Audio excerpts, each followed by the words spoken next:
कहाँ मैं world tour कर रहा था शाहरुख भाई के साथ, अमेरिका में था मैं, वहाँ से वापस आया। मेरा इतना बड़ा शो चल रहा था स्टार प्लस पे, रॉ स्टार। सब कुछ मैंने डिज़ाइन किया 1.5 साल लगा के, पूरा सेटअप से लेके एवरीथिंग, कास्ट क्रू, मतलब everything I design in 1.5 year. जब वो हो रहा था तो मैंने कहा मेरे को नहीं हो रहा है कुछ, मेरे को गलत गलत ख्याल आ रहे थे, साइकोटिक सिम्टम्स आ रहे थे। क्या क्या क्या 60 सेकंड में 60 थॉट्स थे और 60 अलग डिविजन्स थी उसकी। अभी मैं इंडिया टूर कर रहा हूँ, मैं चेन्नई गया हूँ, वो लोग पंजाबी गाना गा रहे हैं। मैंने बोला वहाँ पे उनको, मैंने कहा मैं ये बोलता हूँ, मैंने हैदराबाद में ये बात बोली, मैं कहा हम लोग यूरोप जाते हैं, जर्मन फ्रेंच नहीं बोलेगा, फ्रेंच जर्मन नहीं बोलेगा, दोनों एक जैसे देखते हैं। लेकिन आज साउथ इंडिया में खड़े होके आप कुड़िए नहीं तेरे ब्राउन रंग दे गा रहे हो। तो मैं कहा हम इंडिया अगर वन रहे तो हम क्या कुछ कर सकते हैं। अजियो प्रेजेंट्स TRS में आपका स्वागत है दोस्तों। आज की एजी इंटेंस कॉन्वर्सेशन में हमारा साथ देंगे Yo Honey Singh. I promise you, उनके काफी सारे इंटरव्यूज ऑनलाइन आ चुके हैं, पर इस तरह का एक पॉडकास्ट जो इतना ज्यादा डार्क है आपको सिर्फ TRS पर मिलेगा। यार सिर्फ डार्क नहीं है, डीप भी है, स्पिरिचुअल बातें भी हो चुकी है, क्योंकि दिस इज TRS दोस्तों। ये वाली look this is styled by AJIO. अगर आपको भी ऐसी स्टाइलिंग चाहिए, ऐसी फैशन चाहिए, तो आजियो ऐप जाकर डाउनलोड कीजिए एंड स्टाइल योरसेल्फ इमीडिएटली। आज हनी सिंह हमें सिखाएंगे how to achieve it in style and how to think in style. जितनी ज्यादा डेप्थ इनमें है ना, आई थिंक उस डेप्थ के बारे में बहुत कम लोगों को पता है, और आज हम मिलके इनकी असलियत को जानेंगे TRS के थ्रू। ये है यो हनी सिंह ऑन TRS।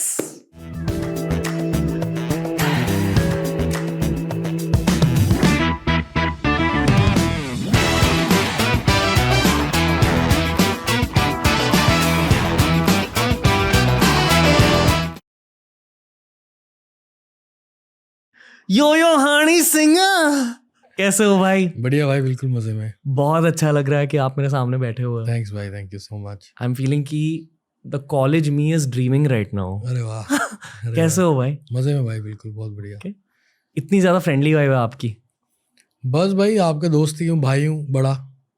100%। जहाँ से आप लोग निकले हो मैं भी वहीं से निकला हूँ। Okay. तो वही बस गलियाँ हैं, वही रास्ते हैं, वही मंजिल है। मंजिल क्या है? डेथ? नहीं, डेथ तो हो जाएगी लेकिन उससे पहले बुलंदी तक जाएंगे।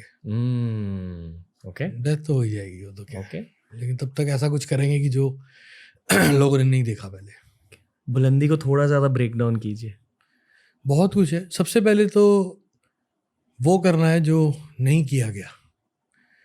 माउंट एवरेस्ट तो नहीं चढ़ सकता, लेकिन जिसने पहली बार किया था उसका नाम हुआ था। तो वो क्या नाम है उसका, नील आर्मस्ट्रॉन्ग, वो भी नहीं बन सकता लेकिन वो बना था, उसका भी नाम हुआ था। तो कुछ ऐसा जो पहले नहीं किया गया। अभी शुरुआत है, बीच में ब्रेक भी लगा काफ़ी, लेकिन शायद वो इसीलिए कि तीर को जितना दूर तक फेंकना है तो और पीछे खींचना पड़ता है। तो वो पीछे खिंचाव 7 साल का जो रहा, उसने तीर को और पैना कर दिया और पकड़ और मजबूत कर दी है। तो जाएगा तो अर्श तक जाएगा। भगवान में बिलीव करते हो? बहुत ज़्यादा। तो भगवान ने वो उस तीर को पीछे क्यों खींचा? क्योंकि तब भगवान में बिलीव करना बंद कर दिया था। ओके 2012 में जब मुझे कामयाबी मिली, उससे पहले भगवान में बिलीव करता रहा, मीडियम था, इतना हार्डकोर बिलीव नहीं था, लेकिन हाँ शुक्राना करता था और मांगता बहुत था। मिला, जब मिल गया तो मुझे लगा यार साला मैं ही भगवान। 2012, 2013, 2014 इतना कुछ देखा, इतना पैसा, इतना सक्सेस, इतना सब कुछ, बिल्कुल भगवान में बिलीव करना बंद कर दिया था। ओके फिर उसके बाद भगवान ने समझाया कि भगवान मैं हूँ, तू नहीं है। फिर अभी वापस धीरे धीरे आया उस तरफ। भगवान में बिलीफ घटती या हटती कैसे है? दोस्तों की वजह से? नहीं नहीं नहीं, अपने आप अंदर तरीके से, अपने आप आपकी लाइफ के एक्सपीरियंसेस से और अपने हालातों की वजह से। और जब बचपन से सिखाया गया हो, मैं स्कूल में कीर्तन में तबला बजाता था, वॉज वेरी डिवोशनल। हमारे स्कूल में, सिक्स स्कूल में पढ़ा हूँ दिल्ली में, तो वहाँ पे डिविनिटी सब्जेक्ट था जो 8वीं तक पढ़ाया जाता था। तो उसमें जपजी साहब, हमारे होली बुक है, वो याद कराई जाती थी, तो उसमें बिलीव करता था, बहुत ज़्यादा पढ़ता था। बचपन में घर पे बहुत कीर्तन का माहौल था, शबद कीर्तन का और सब था। लेकिन जब जवान हुआ तो कुछ ख्वाहिशें उठी और वो ख्वाहिशें पूरी नहीं हो रही थी, तो थोड़ा सा भगवान में बिलीव कम हुआ। फादर को मैंने ये देखा कि फादर इतनी मेहनत करते हैं लेकिन भगवान में बिलीव नहीं छोड़ते, तो उतना बिलीव तो मैं भी पकड़ के चलूँ, बाकी सब मेहनत के ऊपर है, जो मैंने उनसे सीखा कि मेहनत बहुत ज़रूरी है। तो पापा 6 दिन मेहनत करते थे, 7वें दिन संडे को हमें गुरुद्वारा जरूर लेके जाते थे, तो उतना बिलीव मेरा टच में रहा। फिर उसके बाद जवानी आ जाती है तो और फोकस आ जाता है लाइफ में, करियर, पैशन, यही करना ये करना, तो भगवान से थोड़ी दूरी और हट जाती है। और जब वो इतनी मेहनत करने के बाद जब कुछ मिला ना, तो लगा ये साला मैंने किया, ये किसी ने नहीं किया, ये भगवान ने नहीं किया, ये दुआओं ने नहीं किया, ये मैंने किया। ऐसा हो गया था मैं, बहुत ज़्यादा, बहुत ही ज़्यादा। और वापस जब बीमारी से बाहर निकला भी मैं, जब 2021 से, तब बिलीव शुरू हुआ कि हाँ नहीं है, परम शक्ति तो है एक, और उसमें भी। पर वो बिलीव फिर से एंटर कैसे हुई आपके लाइफ में, री एंट्री कैसे हुई, कुछ हुआ? पता नहीं, बस अपने आप धीरे धीरे नज़दीकी आने लगी भगवान से। और अकेले बहुत टाइम स्पेंड किया मैंने, काफ़ी इंटरव्यूज़ में बोल चुका हूँ। 3.5 साल में अपने घर से बाहर नहीं निकला, और 1.5 साल में अपने कमरे से बाहर नहीं निकला। और जब नहाता भी था तो दरवाज़ा खोल के नहाता था, इतना डर था, फियर था मेरे अंदर।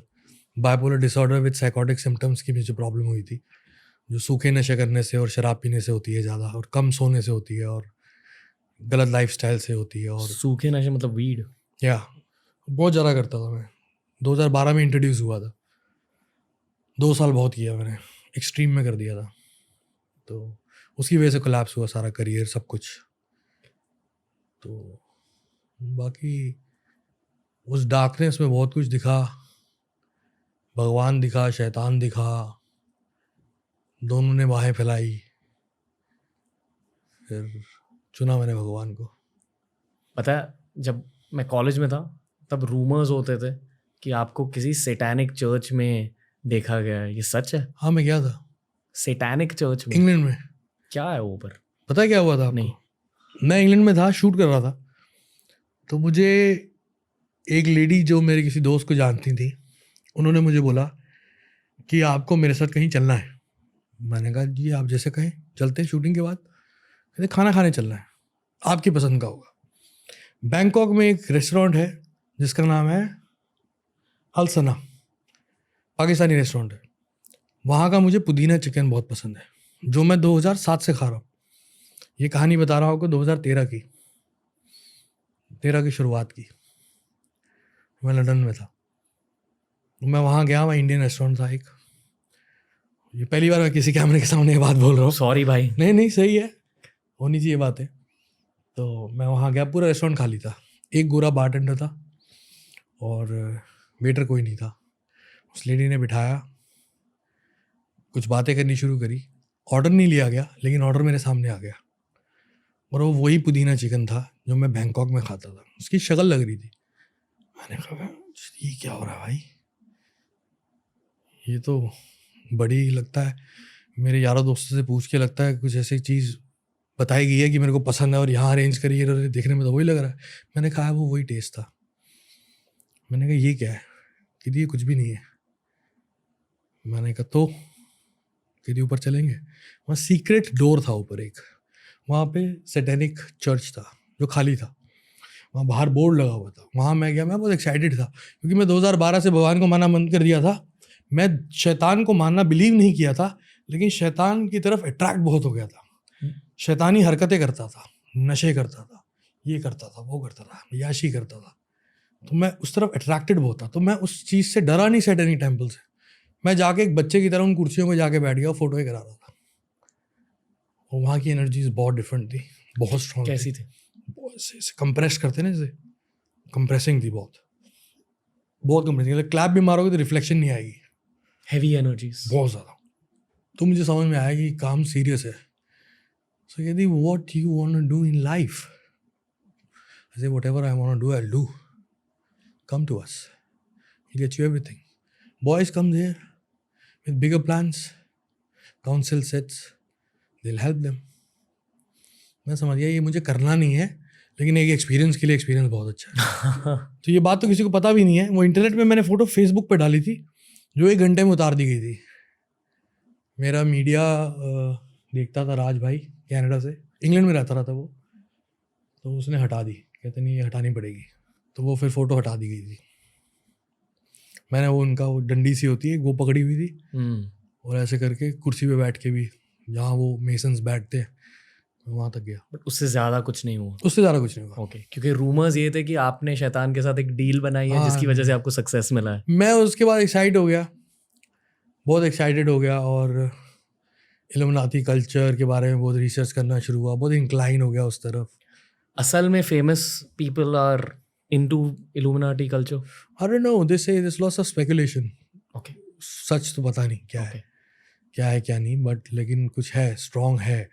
और अगर आप देखो, अगर बड़े लेवल पे जाके, टॉप फ्लोर पे जाके, तो आपको उसकी रिफ्लेक्शन दिखती तो है. कुछ तो होंगे, कुछ लोग होंगे. दिखती है. ओके, दिखती है, हर तरह से दिखती है. भारत में, वर्ल्ड वाइड, पेट्रोलियम में, फार्मास्यूटिकल्स में, वॉर्स में, एंटरटेनमेंट में, फिल्म्स में, पेस्ट में, साबुन में, हर जगह दिखती है अगर आप देखना चाहो तो. वो लोग चाहते थे कि आप उनके, पता नहीं क्या था वो, मैंने दोबारा पूछा नहीं, मैं तो खुश हो गया. मैंने कहा सही है, अच्छा है. एक होता ना कि मैं तब तक बदनाम था, बहुत बदनाम था. बदनाम के बावजूद कामयाब था और मशहूर था और प्यार भी कर रहे थे लोग. तो एक बैड बॉय इमेज थी जो थी उस वक्त. तो मैंने कहा कि जो बुद्धिजीवी लोग हैं, जो intellectual, so called intellectual, India में हिपोक्रेसी पता आपको कितने लेवल पे है, तो जो हिपोक्रेट इंटेलेक्चुअल इंडियंस हैं, जो मुझे मिसोजिनी और डबल मीनिंग और कल्चर को ख़राब करना और वेस्टर्न कल्चर को प्रमोट करना, ये सब कहते हैं, ये गाली बकते हैं मुझे, जिससे मुझे ख़ास फ़र्क नहीं पड़ता कि मुझे प्यार करने वाले बहुत हैं और मैं कामयाब हो रहा हूँ. अगर कामयाब ना हो रहा तो बात अलग थी. तो अगर वो मुझे लाइक नहीं कर रहे तो ये तो लाइक कर रहे हैं ना. वो बड़ा अट्रैक्ट किया मुझे. ये तो प्यार कर रहे हैं, ये तो साले कह रहे आजा. लेकिन मैं उस तरफ गया नहीं, क्योंकि कहीं ना कहीं अंदर एक बिलीव, भगवान ने जो जोत जगाई थी मेरे अंदर भक्ति की, परमेश्वर के लिए, वो थी. बीच में गुरु नानक जी खड़े हो गए. गुरु नानक देव जी ने तो बचा लिया मेरे को. मैं तो मरने वाला था, मौत आई थी मेरे घर पे. मेरी माँ खड़ी हो गई थी आगे. बहुत रहा वो फेज़. मेरी डॉक्यूमेंट्री आ रही है नेटफ्लिक्स पे इस साल. उसमें मैंने अपनी बीमारी में और मेरे करियर में, क्योंकि मेरे खिलाफ बहुत कुछ हुआ, बहुत स्टेटमेंट्स, बहुत प्रोटेस्ट, बहुत कोर्ट केसेस. जब मैं आया पंजाब की एक इंडस्ट्री से निकल के, I was a music director over there since 2005 in fact. So singers मुझे पैसा देते थे, मैं उनके लिए म्यूज़िक बनाता था और गाने लिखता था. जब मैंने खुद गाना शुरू किया तो एक इंडस्ट्री जहाँ से मैं आ रहा हूँ कह रहे साला ये तो हमारा म्यूज़िक डायरेक्टर था, ये खुद गाएगा. और जो कि इंडस्ट्री जहाँ मैं जा रहा था, जहाँ मुझे बुलाया जा रहा था, बॉलीवुड, वो कह रहे हम 30 साल से हैं यहाँ पे प्लेबैक कर रहे हैं, हमें शाहरुख खान ने कभी साथ नहीं खड़ा किया, इसको हाथ में खड़ा कर रहे हैं. तो वो जो पैसेज था और उसका जो आउटबर्स्ट हुआ मीडिया की तरफ से, लोगों की तरफ से नहीं, लोगों ने कभी कुछ नहीं मेरे खिलाफ बोला.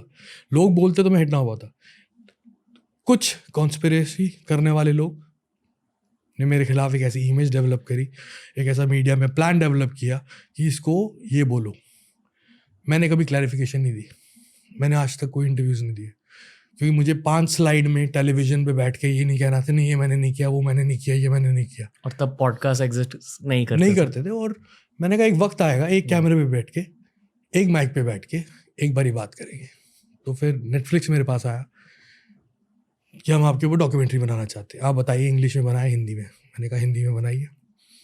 मैंने कहा मैं आपसे एक सवाल पूछता हूँ, आप मेरे पे डॉक्यूमेंट्री क्यों बनाना चाहते हैं? कहते इतना कुछ हुआ तुम्हारे खिलाफ लेकिन तुम कभी बोले नहीं. कहते क्यों नहीं बोले? मैं कहा मैं इसी मौके का इंतज़ार कर रहा हूँ, मैं अब बोलूँगा. तो उसमें मैं बहुत कुछ बोला हूँ. वो बहुत इंटरेस्टिंग डॉक्यूमेंट्री है. लोग एक्चुअली में जानेंगे मुझे, मैं हूँ कौन. मैं वो नहीं हूँ क्या? जो लोगों ने देखा सुना। ऊपर वाले ने आपकी सोल को इतनी अजीब जर्नी क्यों दी है, इतना ज़्यादा सक्सेस? हर एक के साथ हुआ है, नहीं, पर आपके साथ थोड़े एक्सट्रीम लेवल पर हुआ है। हर एक के साथ एक्सट्रीम के साथ हुआ है, हर एक के साथ। मैं कोई कंपैरिजन नहीं कर रहा, मैं तो नाखून बराबर नहीं हूँ। श्री राम को वनवास जाना पड़ा था, वनवास में जाके भी सीता माँ के साथ थे, और रावण ने आके जो किया वो अलग युद्ध छेड़ना पड़ा। तो मैं अपने आप को कंपेयर नहीं कर रहा हूँ महापुरुषों के साथ, लेकिन अगर आप हिस्ट्री देखें वर्ल्ड की, और जिन्होंने कुछ अलग से लोग होते हैं शायद, और जिनको कुछ ब्लेसिंग्स होती है, तो उनके लिए रास्ते में जो लंबा चल सकते हैं, उनके रास्ते में समुंदर भी आता है, पहाड़ भी आता है, स्मूथ रोड भी आती है, खेत खलियान सब आते हैं। जब आप वीड करते थे, did you ever get high? नहीं, मुझे नींद आ जाती थी, बस ये है। मैं शराब ही इसलिए पीता रहा भाई कि मेरा दिमाग थोड़ा स्लो चले। मेरी ये नस है, ये पट पट करती थी, क्योंकि मेरे को इतना कुछ करना था, इतना कुछ हो रहा था जी। मैं सोता ही नहीं था, मैं खाता था, जिम करता था, शराब पीता था, नशे करता था कि मुझे नींद आए। 2 साल में तकरीबन सोया नहीं ढंग से। तो मेरे को मेन प्रॉब्लम जो हुई वो स्लीपिंग डिसऑर्डर से एब्यूज़ हुआ, इन चीज़ों का, टॉक्सिक चीज़ों का। उसके ब्लेंड से मेरे को एकदम ऐसा क्रैश हुआ कि मैंने कहा ये मेरे से कुछ नहीं होगा, मुझे घर ले चलो। कहाँ मैं वर्ल्ड टूर कर रहा था शाहरुख भाई के साथ, अमेरिका में था मैं, वहाँ से वापस आया। मेरा इतना बड़ा शो चल रहा था स्टार प्लस पे, रॉ स्टार, सब कुछ मैंने डिज़ाइन किया 1.5 साल लगा के, पूरा सेटअप से लेके एवरीथिंग, कास्ट क्रू, मतलब everything I design in 1.5 year. जब वो हो रहा था तो मैंने कहा मेरे को नहीं हो रहा है कुछ, मेरे को गलत ख्याल आ रहे थे, साइकोटिक सिम्टम्स आ रहे थे। क्या ख्याल? 60 सेकेंड में 60 थॉट्स थे, और 60 अलग डिविजन्स थी उसकी। कुछ आपके कंट्रोल में नहीं रहता कुछ। सबसे डार्क थॉट क्या थी? कि मेरी भी मौत हो जाएगी, मैं शो पे बैठूंगा अभी तो मौत हो जाएगी। क्या इन चीज़ों की वजह से फिर ड्रग अब्यूज, अल्कोहल अब्यूज हुआ? As in weed abuse, not drug abuse, alcohol abuse. फिर आप एक सॉर्ट ऑफ इंट्रोवर्ट बन गए, कंप्लीट इंट्रोवर्ट, आप घर पे ही रहे? इंट्रोवर्ट नहीं बना भाई, मैं बीमार हुआ, मैं पेशेंट बना। इंट्रोवर्ट हुआ कि आप बीमार हुए और आप घर बैठ गए, आप इंट्रोवर्ट हुए और आप घर बैठ गए। मैं बीमार हुआ, समझ में ही नहीं आ रहा था परिवार को। डॉक्टर को 3.5 साल लगे मेरा केस समझने में, उसके बाद भी वर्ल्ड के 7 डॉक्टर्स नाकामयाब रहे। 2021 में मैं एक डॉक्टर से मिला हूँ, डॉक्टर राहुल मरादा। और चक्कर क्या है कि हमारे इस साइकेट्रिक साइंस के अंदर बहुत बड़े बड़े नाम्स हैं जो मेरे साथ ट्रीट किया उन लोगों ने मुझे, लेकिन बकवास है एकदम, उनको समझ में नहीं आता पकड़े कैसे इस चीज़ को। मेरा केस भी बहुत सीवियर था। एक डॉक्टर ने बोला था कि एल्बर्ट आइंस्टाइन को ये स्टेज थी जो तेरे को स्टेज है, इसको स्टेज है, मतलब तेरे को तो बोल ही, मेरे से तो बात ही नहीं करता था ना कोई, मेरे को समझ में नहीं आता था बात का। आपके करियर की शुरुआत हुई as a music composer. Yes. तो क्या इस स्टेज में आपको ट्यून सुनाई देते थे? नहीं, ऐसा कुछ बिल्कुल नहीं। म्यूजिक तो पता ही नहीं था। म्यूजिक चला गया आपके बिल्कुल दिमाग चला से? गया था, 3.5 साल चला गया था। आई एम श्योर कि अब आप ये मानते हो कि म्यूजिक भी ऊपर वाले की देन होती है। बिल्कुल देन होती है। हमारी देखो फ्रीक्वेंसी जो है जिसपे हर कीबोर्ड या बाजा ट्यून होता है, वो 440। 440 एक ध्वनि की ट्यूनिंग है, फ्रीक्वेंसी है, साइंस बताती है। मैंने भी कहीं पढ़ा नहीं था। मैं बहुत विद्वान लोगों में मेरा उठना बैठना रहा है बचपन में और जवानी में भी, जब म्यूज़िक स्ट्रगल कर रहा था तब भी पंजाब के अंदर। तो उन्होंने ये बात समझाई थी मुझे, ये 440 है। मैं कहा भाजी ये 440 होता क्या है? 440 पे ट्यून, कहते ध्वनि की फ्रिक्वेंसी है जो ऊपर वाले ने सेट करी है। मैंने कहा ऐसे कैसे ऊपर वाले ने सेट कर दी? कहते ये पता कौन सी ध्वनि है? मैंने कहा कौन सी ध्वनि है?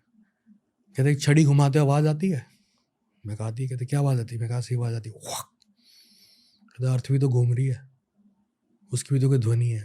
तो 440 जो फ्रीक्वेंसी है जिससे म्यूज़िक रिलेट करता है, वो एक अर्थ की और एक नेचुरल सुपर नेचुरल फ्रीक्वेंसी है जिससे आप कनेक्ट करते हो, नहीं तो आप कुछ कर ही नहीं सकते। हायर डायमेंशन, बहुत हाई डायमेंशन। ओके। और म्यूजिक भी उस डायमेंशन से निकल के आता है, उसी से निकल के आता है। स्पेशली जो म्यूजिक सक्सेसफुल बन जाता है। ऐसा नहीं है, हर म्यूज़िक आपके अंदर भी म्यूज़िक है अभी इस टाइम। पूछो क्यों? क्योंकि आप मुझसे पिच में बात कर रहे हो। आपने बोला हर म्यूज़िक, आपने ऐसे बोला हर music, this is detuned, you are in tune, you musical because you're divine and connected on 440 and reset it on 440. This is you. Musical. आपने हर आदमी बेसुरा नहीं, हर आदमी सुरीला है, हर आदमी ताल में है। आपने किसी आदमी को ऐसे चलते देखा? या तेज चलेगा या धीरे चलेगा, लेकिन रिदम में चलेगा। तो रिदम हर आदमी में है, सुर हर आदमी में। अब आप कैसे हो? बहुत बेहतर हूँ अब बढ़िया चल रहा है। 2021 से जब से मेरी मेडिकेशन चेंज हुई हैं, जिंदगी में कुछ बदलाव आए हैं और डॉक्टर चेंज हुआ है, इसमें जीशन। क्या बदलाव ब्रो? तो पर्सनल बदलाव है। ओके ओके, पर्सनल लाइफ में चेंजेस। हाँ, पर्सनल लाइफ में चेंज हुआ है। हैबिट्स नहीं, हैबिट्स नहीं, बस कुछ general. Okay bro. Okay Honey भाई, ये हमारा Ajio presents keep it casual round. आपको बिना ज़्यादा सोचे झट से सवाल देना और मैं कुछ टेंजेंशियल सवाल पूछ लूँगा, ताकि एज अ पॉडकास्टर मुझे आपके दिल के बारे में ज़्यादा जानने को मिले। Okay, are you ready Honey भाई? Yes yes. Okay, one misconception people have about Yo Honey Singh. कि मैं यो हनी सिंह हूँ। ओके, हृदेश की पर्सनालिटी में ऐसी क्या चीज़ है जो यो हनी सिंह की पर्सनालिटी में नहीं है? सादगी।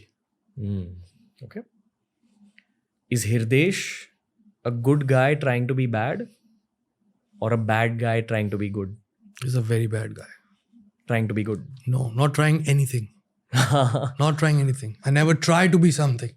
I never ever tried to be Yo-Yo Honey Singh. I wanted it. Two different things. Okay. Trying to be and wanted. So I'm not trying to be anybody. I'm just a bad boy.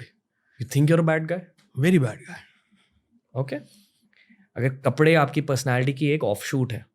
Offshoot का मतलब एक representation है। हाँ, आप personality की जो अंदर की पर्सनालिटी है वो बाहर की दुनिया आपके कपड़ों के माध्यम से देखती है।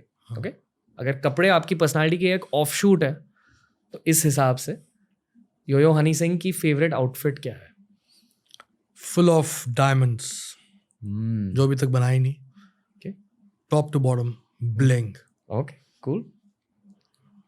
आपके सबसे फेवरेट पेयर ऑफ शूज कौन से हैं और क्यों? Out of all the shoes you ever owned up till childhood. Punjabi जूती। खुस्सा बोलते हैं हमारे पंजाबी में, खुस्सा। गोल्डन की कढ़ाई होती है उस पर, गोल्डन के धागे की। Not real gold, but definitely एक दिन रियल गोल्ड का भी बनवाऊंगा। तो वो खुस्सा मुझे बहुत पसंद है। बहुत पहनता था 2012, 13, 14 में यहाँ बॉम्बे पहन के घूमता था। तो उसको यहाँ पे मेरे राजस्थानी जो दोस्त यार होते थे वो बोलते रहे ये मोजड़ी है। मोजड़ी बोलते हैं उनके वहाँ पे। वो मुझे बहुत पसंद है। ओके, इन शब्दों को सुनकर आप क्या सोचते हो?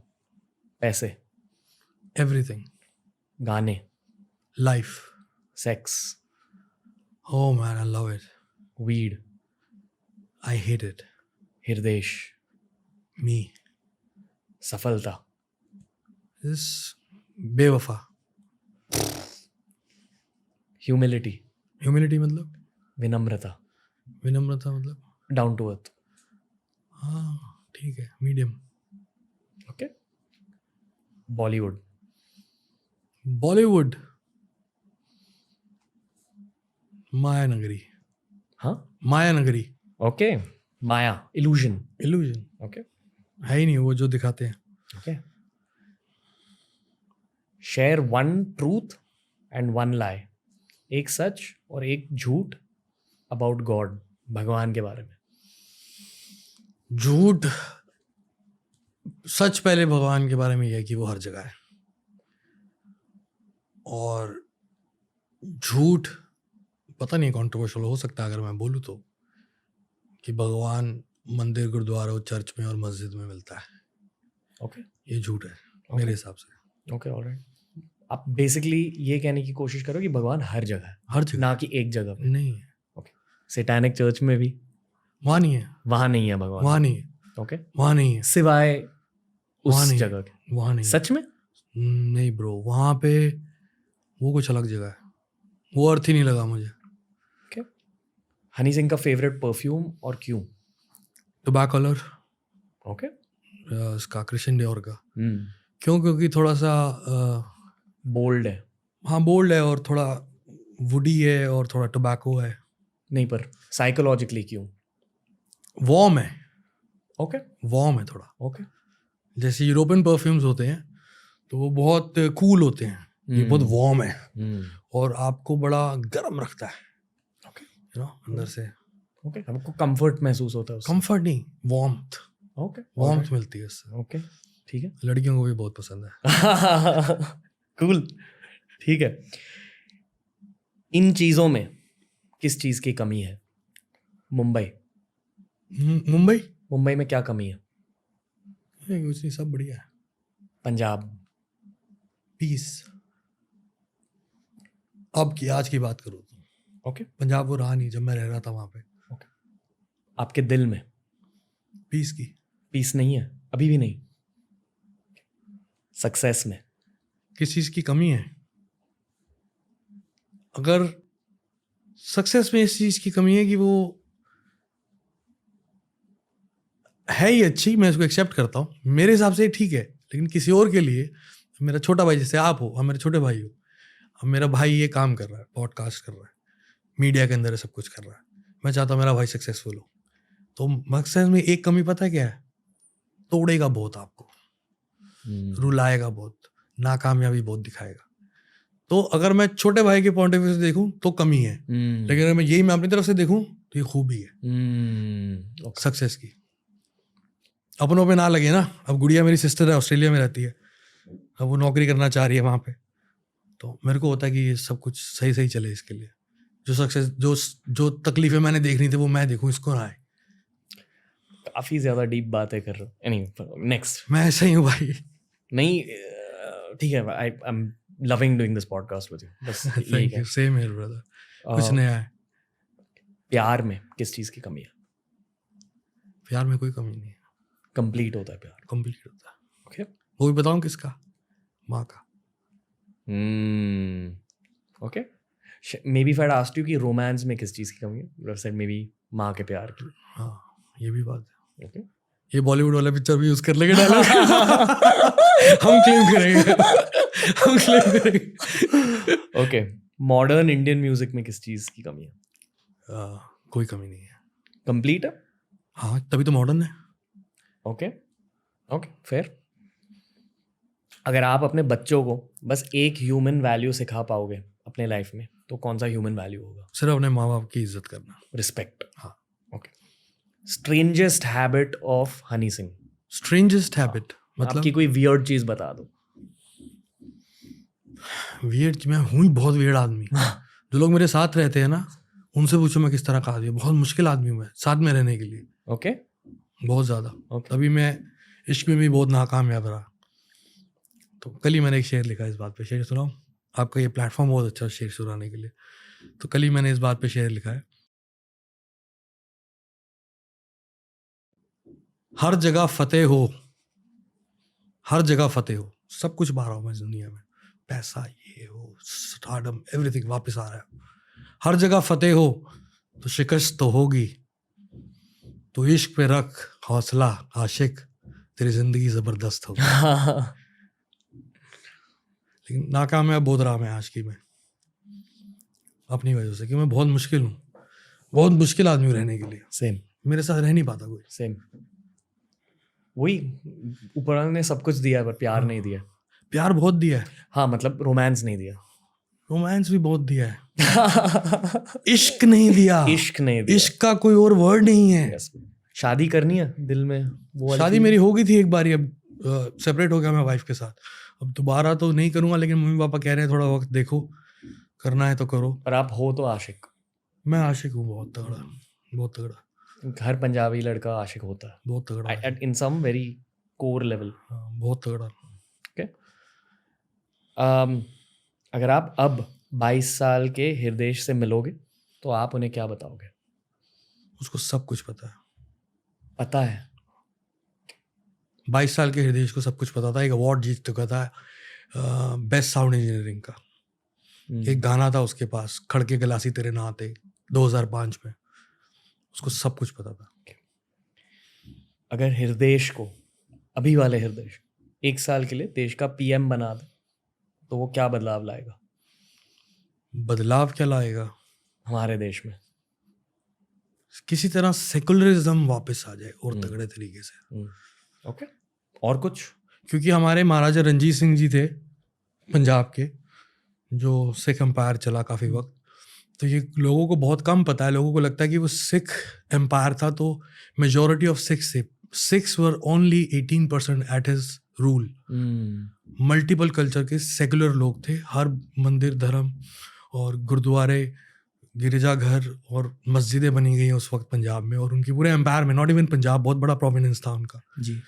तो कुछ वैसा करने की कोशिश करूँगा. वो आप शायद अपने म्यूजिक से भी कर सकते हो अभी भी. वो करते हैं.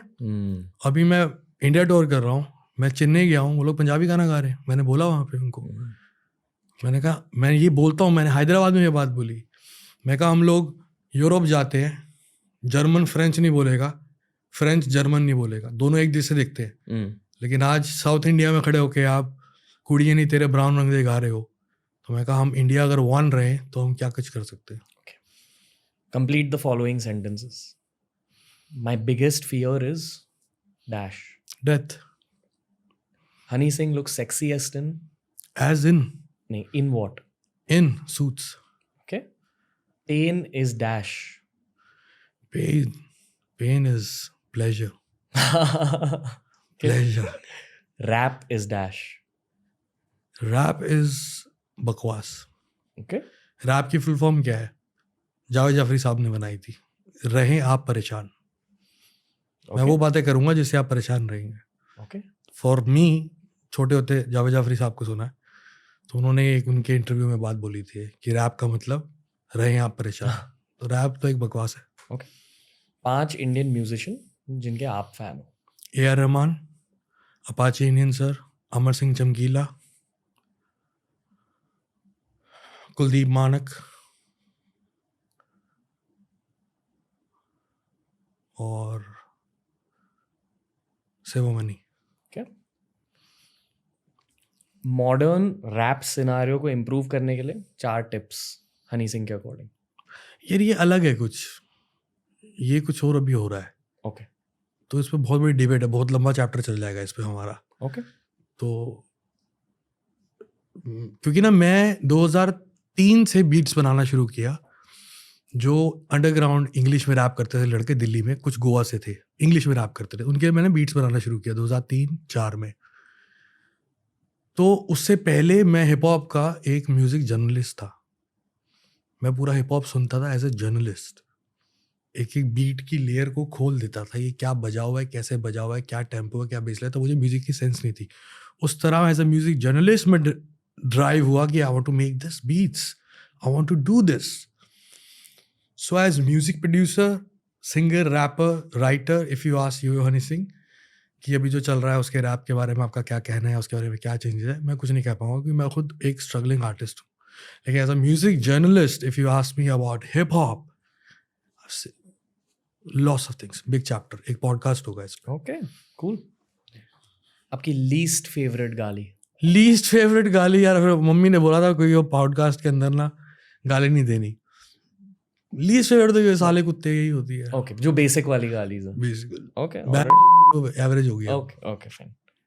पर वो लीस्ट फेवरेट, वो हर भारतीय के दिल के करीब होता है. पता क्या होता है, एक्शन का बड़ा फर्क है. अब मैं फिर बोलूंगा, फिर मम्मी डांटेगी मेरे को कि सॉरी आंटी, देखेगी. एक होता मैं होता कुछ बैड होता है. ओके. और इस राउंड का आखिरी सवाल, आज your presents keep it casual. Honey Singh, favorite thing about yourself? Favorite thing about myself that I'm very, very romantic. क्यों? Very, very. और उसी रोमांस से गाने निकल के आता. हाँ, उससे रोमांस, मतलब रोमांटिक मैं हर चीज़ को लेके हूँ. मतलब हर सिचुएशन को लेके, हर सिचुएशन के साथ रोमांस करता हूँ. ये नहीं कि सिर्फ एक माशूका के साथ ही रोमांस करता हूँ, जिंदगी के साथ रोमांस करता हूँ. ओके. भगवान के साथ रोमांस करता हूँ. वो मुझे छेड़ता है, मैं उसे छेड़ता हूँ. वो मुझे कुछ बोलता है, मैं उसको कुछ बोलता हूँ. वो मुझसे कुछ मांगता है, मैं उससे कुछ मांगता हूँ. भगवान आपसे क्या मांगता है? ईमानदारी. ईमानदारी मुझ में है, ईमानदारी से मुझे प्यार कर. मैं फिर चीट करके प्यार करता हूँ. आपका फेथ हट जाता कभी कभी? नहीं, थोड़ा सा फेड आउट हो जाता है, लेकिन अब बहुत स्ट्रांग है. पिछले 2021 से लेके अब तक बहुत स्ट्रांग है. मैं भोले बाबा का भक्त हूँ बहुत ज़्यादा. गुरु गोविंद सिंह, गुरु नानक देव जी को बहुत मानता हूँ.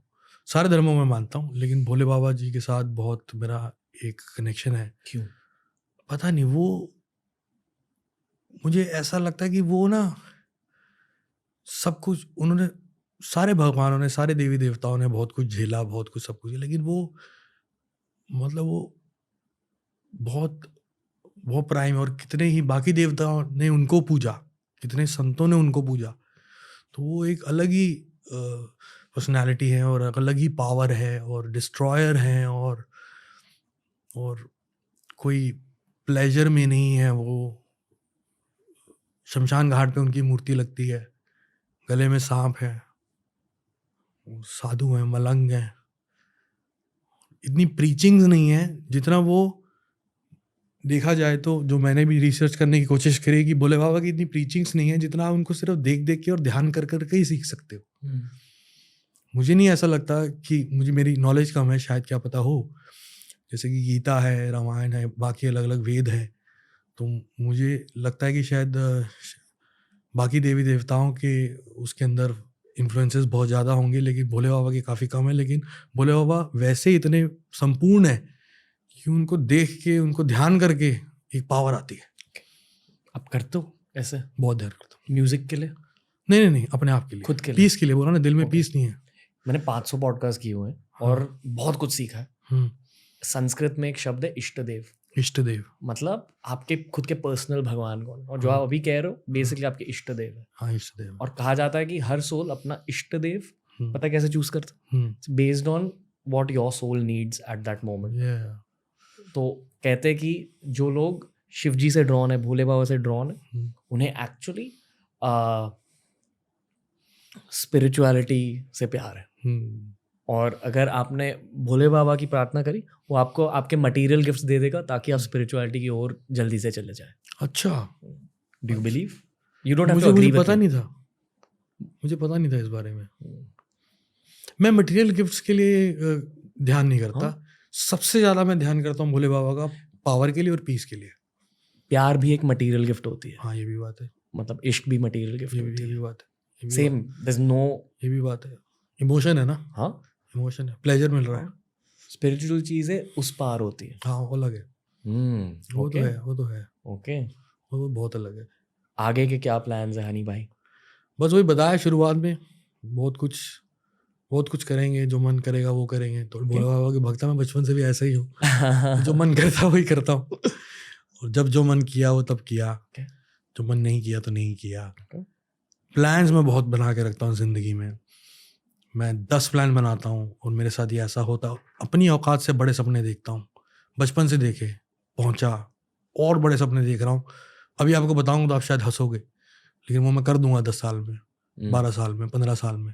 आपको कोई बंदा आया था मेरे पास, मैं नहीं हंसूंगा, इसने कर दिया। तो बहुत सारे प्लान्स हैं। 10 प्लान बनाता हूँ, 3 पे काम करता हूँ, इतने फोकस से काम करता हूँ कि कुछ और नहीं देखता। 3 चलते हैं, अगले 7 रुक जाते हैं।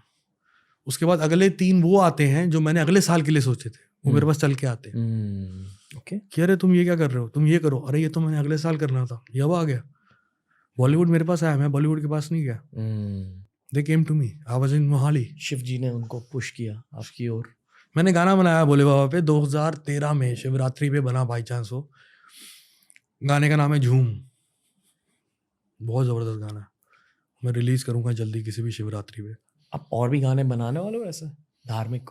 बने हैं। एक मैंने शायरी लिखी थी, शायरी पे गाना मैंने बनाया। गाने का मैंने 52 सॉन्ग्स बनाए। मैं अभी बताता हूँ आपको, मैं ये एल्बम जिसके सिलसिले में मैं आपके पास आया हूँ, हनी 3.0, ये एल्बम डिज़ाइन करी मैंने सितंबर में। उससे पहले मैं शराब पी रहा था, थोड़ी थोड़ी, इतनी ज़्यादा नहीं, और मेरा कुछ करने का मन नहीं था, और जो इक्का दुक्का शोज़ आ रहे थे वो कर रहा था, पैसा कमा रहा था थोड़ा बहुत।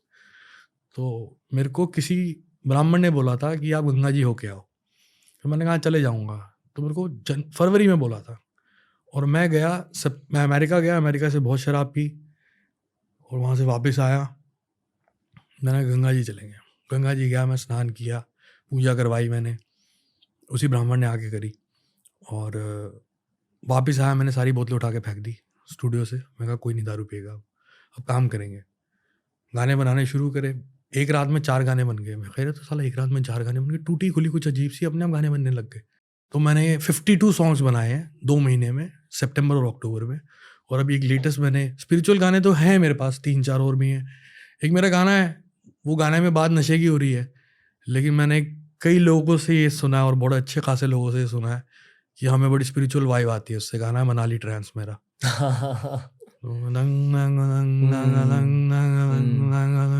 जब मैं वो बना रहा था, तो मेरे हिसाब से हर गाने में स्पिरिचुअलिटी है, तभी वो मेरे गानों की लोगों के दिलो दिमाग तक नहीं जाती, रूह तक जाती है। okay. आपके अगले वाले गाने के बारे में कुछ बताइए। गाने का नाम है नागन।